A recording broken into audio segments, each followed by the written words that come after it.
اگر فن سے علم سے آتا ہو رزق تو میاں صاحب فرماتے ہیں بے وقوفاں دے نوکر ویکھے دانش مند سے آنے. بے وقوفاں دے نوکر ویکھے دانش مند سے آنے. انگوٹھا چھاپ شخص ہوتا ہے اور MBA جو ہے تعلیم کے حامل اس کے منشی بیٹھے ہوئے ہوتے. تو پھر اگر علم سے کمال آتا ہوتا تو جو ہے وہ فن سے دولت ملتی ہوتی تو پھر اس انگوٹھا چھاپ کو کیسے ملتی. اور یہ جو اتنا تعلیم یافتہ ہے ماہر معاشیات ہے یہ تو تنخواہ پہ کام کر رہا ہے اور وہ جو ہے وہ دولت کا اسے حساب ہی نہیں ہے کہ کتنی ہے.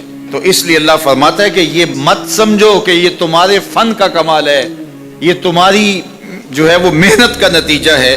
اللہ فرماتا ہے اولم یعلموا, کیا انہیں نہیں پتا, ان اللہ یبسط الرزق لمن یشاء, جس کو چاہتا ہے اس کے لیے رزق کے دروازے کھول دیتا ہے, وَيَقْدِرْ, اور جس کے لیے چاہتا ہے اس کے لیے رزق کو تنگ کر دیتا ہے. کئی لوگ کتنی محنت کرتے ہیں نتیجہ زیرو, اور کچھ لوگ کچھ بھی نہیں کرتے, وہ مٹی کو ہاتھ لگائیں اور سونا ہو جائے, اور کئی سونے کو ہاتھ لگائیں تو مٹی ہو جائے. تو پھر کوئی طاقت کار فرما ہے نا جو مٹی کو سونا بنا دیتی ہے اور سونے کو مٹی بنا دیتی ہے. اللہ فرماتا ہے اس کو پہچانو, وہ کون ہے, وہ تمہارا رب ہے. مومن کا توکل اور مومن کا بھروسہ اللہ کی ذات پہ ہونا چاہیے. جب ہم اللہ کی ذات پہ اپنا مکمل بھروسہ جسے توکل کہتے ہیں قائم کر لیں گے تو میرے اور آپ کے آقا و مولا نے ارشاد فرمایا کہ اگر تم اللہ پر توکل کا جو حق ہے وہ ادا کر دو تو وہ تمہیں ایسے رزق عطا کرے جیسے پرندوں کو عطا کرتا ہے. جب گھر سے نکلتے ہیں تو اس وقت وہ خالی پیٹ ہوتے ہیں, اور جب واپس آتے ہیں تو کبھی بھی کوئی جانور بھوکا واپس نہیں آیا, اور سب سے اچھا کھاتے بھی یہ. ہمارے علاقے میں تو زیادہ باغات نہیں ہیں, امرود کے باغات ہمارے علاقے میں پائے جاتے ہیں.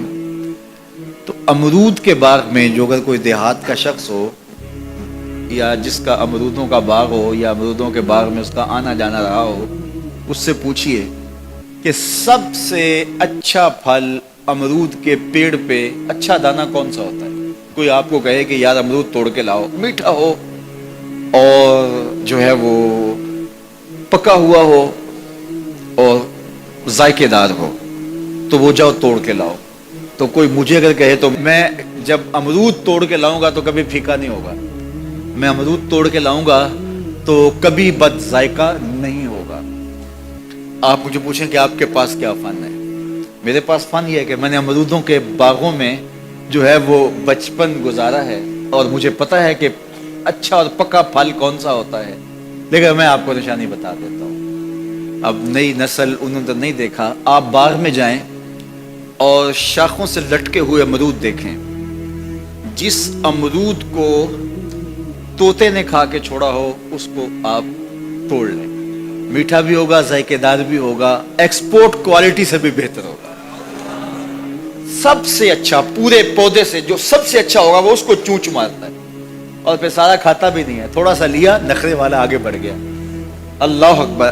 تو جو ایکسپورٹ کوالٹی ہوتی ہے اس سے بھی بہتر وہ کھاتا ہے. تو یہ اللہ پر توکل کرنے والے ہیں. ہمیں تو پتا ہوتا ہے نا ہم نے دکان پہ جانا ہے, ہمیں پتا ہوتا ہے ہم نے فیکٹری کام پہ جانا ہے, ہم نے پتا ہوتا ہے ہم وہ دہاڑی فلاں جگہ کرنے جانا ہے. انہوں نے کہیں ان کا کوئی ایسا ٹھیا نہیں ہوتا کہ وہاں جانا ہے. بن توکل پنچھی اڑ دے, بن توکل پنچھی اڑ دے, خرچ نہ پلے زیرا ہو, خرچ نہ پلے. کوئی راس المال بھی نہیں ہوتا کہ یہ لگائیں گے پھر اس پہ اتنے پیسے آئیں گے, اصل ہمارے ہوں گے, اتنا نفع ہوگا, ایسا نہیں ہے. گھر سے نکلتے ہیں تو خالی پیٹ ہوتے ہیں اور جب واپس آتے ہیں تو پیٹ بھرے ہوئے ہوتے ہیں. میرے اور آپ کے آقا و مولا نے کہا مجھے پورا یقین ہے اس پہ, اور آپ کو بھی پورا یقین ہونا چاہیے, انشاءاللہ ہوگا, کہ میرے حضور نے فرمایا کہ اللہ پر جو توکل ہے وہ حق ادا کرو, پھر وہ تمہیں ایسے رزق دے گا جیسے پرندوں کو دیتا ہے. تمہیں پرندوں کو دیتا ہے ایکسپورٹ کوالٹی. من کان للہ کان اللہ لہ, فرمایا تم اس کے ہو جاؤ وہ تمہارا ہو جائے.